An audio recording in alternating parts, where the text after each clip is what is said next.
welcome back to the channel. Today I want to take you on a little journey. The journey I took during my gap year before starting my master's in education. If you're thinking about taking a gap year, doing an internship abroad, becoming a teacher, or just wondering what it's really like to teach English in a foreign country, keep watching because this was one of the most amazing and transformative years of my life. I learned more than I ever expected, both about teaching and about myself. So get comfy because I have a lot to share. So let's rewind a bit. At the end of my bachelor degree, I knew I wanted to go into teaching, but I also knew I wasn't quite ready to jump straight into a master's. My CV felt thin. I had only done informal jobs and taught privately, nothing official that really stood out. And the program I wanted, a master's in education at the University of Coimbra, was very competitive. For the English and German teaching track, my track, there were only 2 open spots. 2. That was terrifying. And then it got even worse because it was narrowed down to just 1 spot. So yeah, the pressure was real. And that's when I started thinking, what can I do to give myself a real advantage and actually grow as a future teacher in the process? And that's how I found the Erasmus internships website. It's erasmusintern.org. And I just started browsing. One of the listings was for an English teaching internship at a private academy in Seville in Spain. It was a paid internship, which huge bonus. And I almost didn't apply though. I thought maybe you wouldn't go anywhere. It was one of those might as well moments. I sent my CV, I explained that I wanted to become a teacher and I was looking for a hands-on experience. And to my surprise, they got back to me in less than 2 weeks and we scheduled an interview and I was so nervous, but I got in. And that was June 2023 and by August I had packed my bags. I moved to Seville just in time for the training weeks before the school year started. Now, I didn't choose Seville on purpose. It wasn't like a carefully planned destination, a dream destination. It was just the city where the internship was, But I'm so glad it ended up being Seville because Seville is vibrant, it's warm, it's beautiful. The food, the festivals, the music in the streets, it felt alive. The weather was amazing most of the time, although I did get completely soaked during the rainy seasons a couple times, still with it. It wasn't like Erasmus during university because I had done that before in Germany, but that was as a student. In Seville, I was working. There was no student bubble, the dorms, the cafeterias, the student ID discounts. It wasn't like that. It was just me navigating adulthood. In Seville, I had real life to manage. The language adjustment wasn't too hard because Portuguese and Spanish are sister languages, so I could understand a lot already, but I did still learn so much. I had to open a bank account, deal with a foreign office, manage bills, and live with flatmates, all in Spanish. And it was a crash course in adulthood and balancing my work and personal life for real. There were even little things I'm proud of, like insisting to get my apartment deposit back when the landlord hesitated for months. I'm definitely not a people pleaser anymore, and it feels good. I came back feeling more confident, more grounded, and people around me notice it. When I came back, they would tell me that. So I was hired by a private English academy called TEB, the English business tab. And at first, I thought I'd be observing classes, maybe slowly building up to some light teaching towards the end of the year.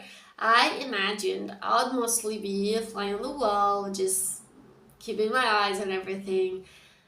Yeah, no. I had full responsibility for my classes from day one.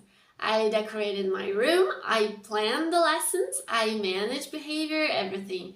I did observe my tutor teacher once a week, but I was fully teaching from day one. They gave me 7 classes and each one had around 12 students, up to 12 students.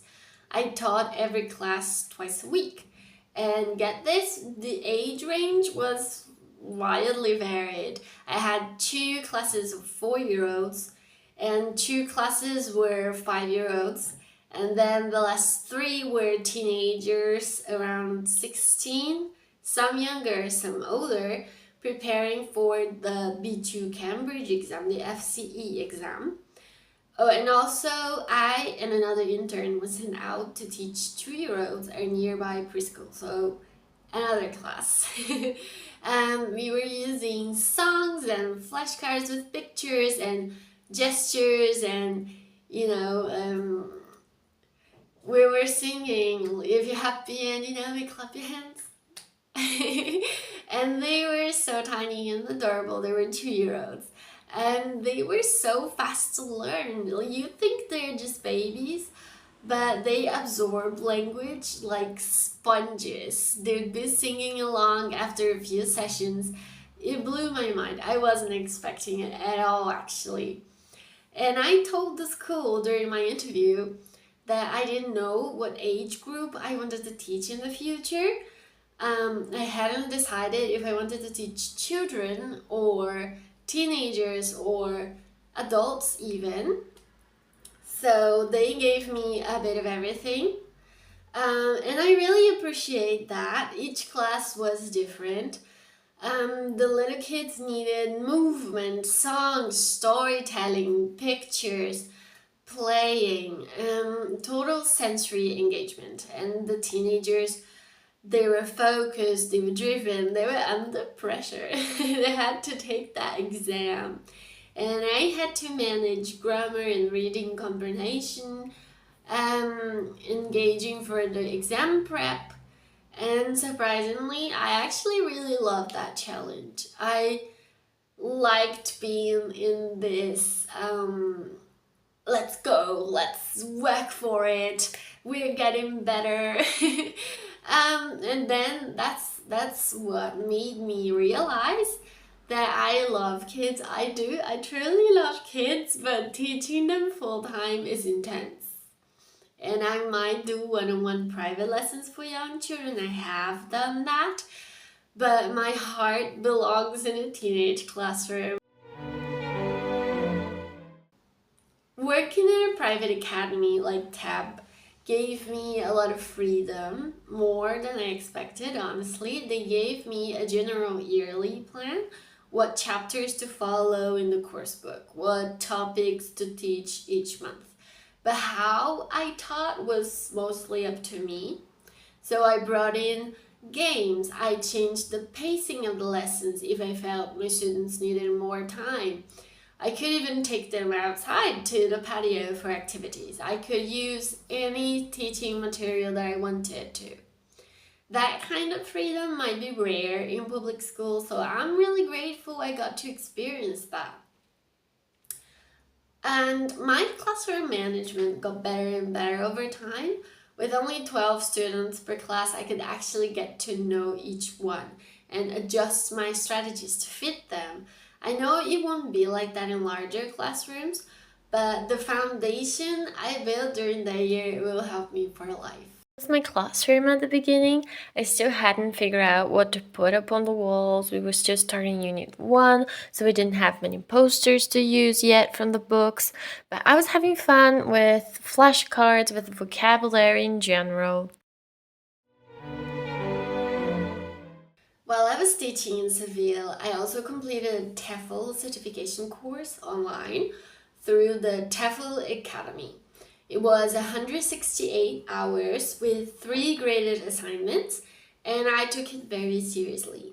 At first, I did it because I wanted to have a safety net if I didn't get into the master's, and I really wasn't sure I would because my German was rusty and there was only one spot, remember? I wanted to be qualified to work at other academies, even abroad. And even though I did get into the program, my master's, this TOEFL course was still one of the best things I could have done that year. It was packed with practical tips, with activity suggestions, classroom management techniques, lesson planning strategies. Honestly, I don't know how I would have survived that year of first time teaching without it. It was that useful. And now that I've finished my first year of master's, I can say with confidence that this TOEFL course was very high quality. Of course, it doesn't replace academic training. You need the theory too, but for an online course, it was so complete. It gave me a foundation I built on during my master's year. This year taught me so much, not just about teaching, but about me.